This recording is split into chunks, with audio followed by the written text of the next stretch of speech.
Presence and Potential, Chapter 11. Experiencing your higher self, live in wholeness. Chapter 11, keep relationships open.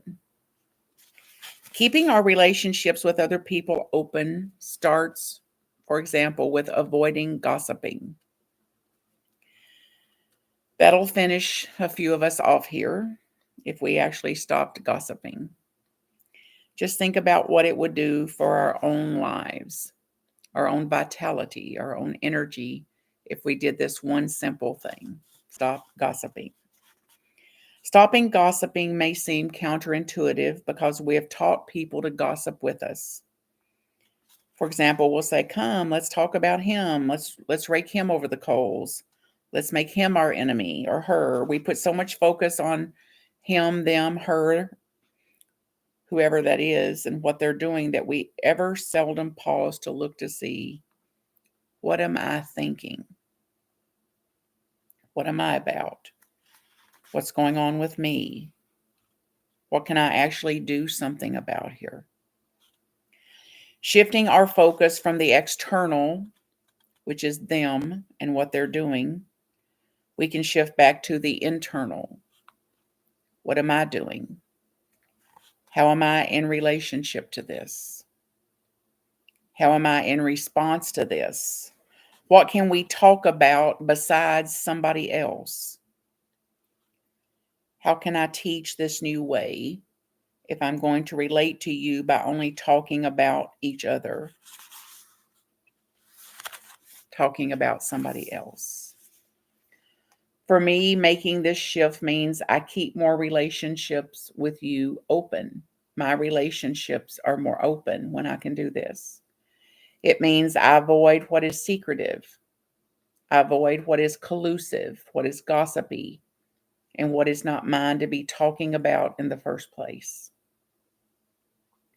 Then, if somebody presents to me and says, "Hey, let's talk about him," I'm better able to respond with, "I'm really working on not talking about people who aren't here. Instead of talking about him, let's talk about us. Let's talk about you. Let's talk about me, what we're into, what we want to create. Let's talk about something we can do something about." This has been very powerful for my life, although I still fall very short. It's still hard work. I'm not immune from getting caught up in relationship gossiping. Keeping relationships open is a life work. It's also extremely important and powerful work. It ensures our relationship with another person is not going to be actually with and about that other person. It's not going to be about a third person. For example, if I'm talking with my mother, I want to talk about my mother and myself. I want to keep my relationship with my mother open and not make the focus of my relationship to my mother about what my brother's doing or what my nephew is doing or what the neighbors are doing. Instead, I focus only on my mother and myself. What's going on with you? How is this affecting you? What are you concerned about? What's happening in your own life? Here's what's happening in mine. This practice allows us to relate on a one-to-one open relationship basis, more internally focused, present to who's in front of us, and less externally focused on whomever can be the displacement for our judgments, our wants, our needs, our righteousness, our shoulds, and our should nots.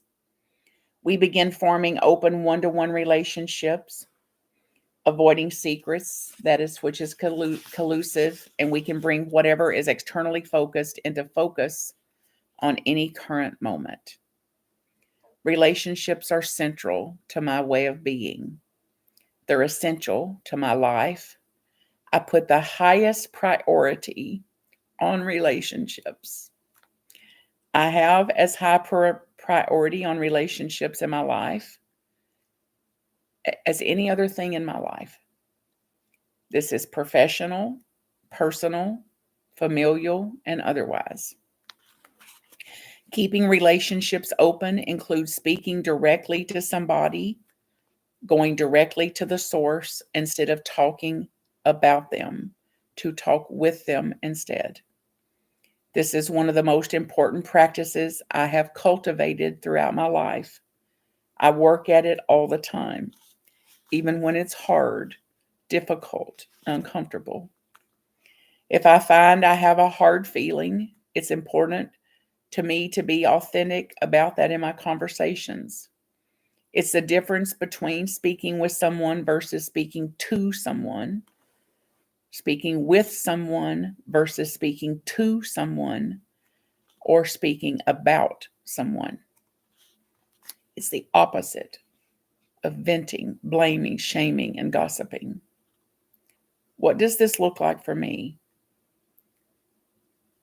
I'll go to someone directly and say, for example, I felt bad about this, or my feelings were hurt about this, or I wanted to talk about this, or I feel like there's something going on in our relationship. Seems like there's something between us, and I want to reconcile this or resolve this if possible. Direct one-on-one communication with folks is the core of true open relationships emotionally. To chat directly with someone instead of about them is powerful. To have the scary conversations instead of sticking my head in the sand, avoiding or pretending that something's not going on, which is anxiety provoking. Those avoidance techniques have not ever been effective. I'm very proud of the way I'm able to do this at times, and I'm also understanding of myself at times when I can't do it, when I'm too afraid. When we're less likely to have, when are we less likely to have direct, crucial conversations? When we don't have the energy or stamina for them, when we don't feel the conversation will be effective, that there's much of an opening, when we're afraid of how the other person will respond or react, when we fear they'll be volatile or hyper angry or out of control. That's when we're not as likely to keep our relationships open. At least it's when I'm not as likely to do it. Even though it takes a demonstrated amount of persistence, of courage, of clarity, of compassion, I continue this practice. You may find yourself highly committed to doing this practice based on how much relationships with yourself, with your peace, and with others, depending on how much it means to you, will be a measure of how much you practice. I uplift it and the potential and the presence for it in me and in you.